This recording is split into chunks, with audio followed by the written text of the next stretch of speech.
Des relations amicales. Le vice-ministre chinois des Affaires étrangères, Zhang Zheguang, a déclaré que l'essence des relations économiques et commerciales entre la Chine et les États-Unis apportait des bénéfices mutuels et des résultats gagnant-gagnant.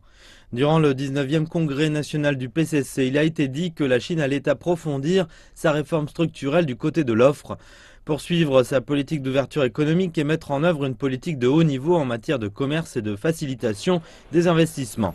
Ces mesures vont étendre la coopération économique et commerciale entre la Chine et d'autres pays, y compris les États-Unis.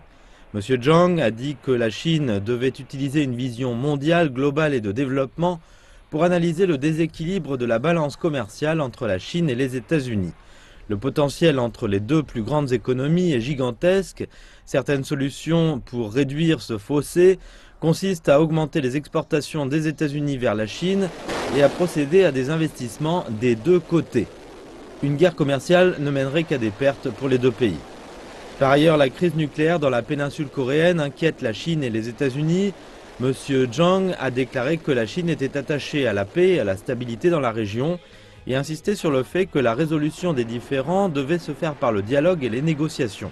M. Zhang a ajouté que la Chine s'était engagée à mettre en œuvre les résolutions du Conseil de sécurité de l'ONU et a appelé toutes les parties concernées à éviter toute action ou commentaire qui pourrait résulter dans une escalade des tensions. La Chine et les États-Unis partagent un intérêt commun dans la dénucléarisation de la péninsule coréenne et M. Zhang maintient que les deux parties devraient contribuer à trouver une solution adéquate.